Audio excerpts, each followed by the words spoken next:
घरमा सानो बच्चा भइसकेपछि के घरको सबै कामहरू टाइममै भ्याउँछु भनेर त सोच्ने मात्रै हो कि टाइममै त गर्नै सकिन्न। स्पेसली घरमा अरू मेम्बरहरू नहुँदा, बच्चालाई खेलाउने बोलाउने अरू मेम्बर नहुँदा बच्चासँगै अरू घरको कामहरू म्यानेज गर्न अलि गाह्रो नै हुन्छ। गाह्रो भन्दा पनि अलि टाइममा भ्याइँदैन कि। अब बच्चा भुलेको बेलामा सुतेको बेलामा बल्ल गर्नुपर्ने हुन्छ। मेरो छोरा चाहिँ बिहान नै उठ्छ कि मसँगै उठ्छ। अनि उठेपछि फेरि उसलाई भुइँमा छोड्न भएन, भुइँमा छोड्यो भने रोइहाल्छ कि। काखैमा बस्ने हो कि ऊ फेरि। उसलाई फिड गराएर सुताएपछि बल्ल काम गर्ने हो मैले। सुताएको फेरि उठिहाल्यो, कति छिटो उठ्छ फेरि। उठेपछि उसँग खेल्न पर्छ, उसलाई भुलाउन पर्छ, अनि उसलाई मालिस गरिदिनु पर्यो।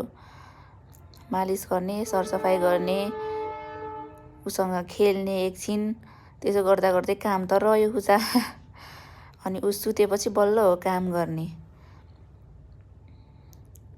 सबै आमाहरूलाई यस्तै हुन्छ होला कि।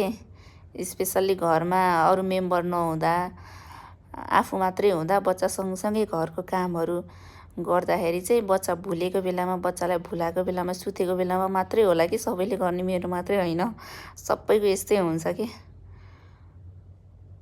फेरि बच्चा फेरि के भएको, अलिकति आवाज आउनै हुन्न।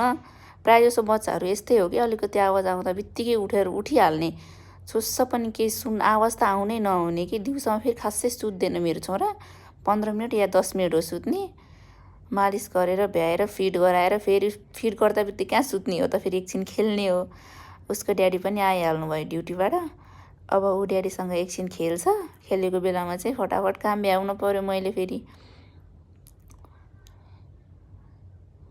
सानो बच्चा भएपछि यस्तै हो कि। ऊ कतिखेर भुल्छ भनेर बाटो हेरेर बस्नुपर्छ। कतिखेर भुल्छ मतलब कतिखेर सुत्छ। अब सुतेको बेलामा मात्रै हो। बाबुको कपडाहरू पनि थियो, अलिकति धोइहालेँ मैले। सरसफाइ गरेर भ्याएपछि घर चिटिक्क देखिन्छ एकछिनको लागि। फेरि उस्तै हुन्छ एकछिनपछि। यत्तिको भएको रुमहरू। अब दिउँसोको काम त भ्याइयो लगभग। अब फेरि एकछिनपछि साँझको काम सुरु हुन्छ।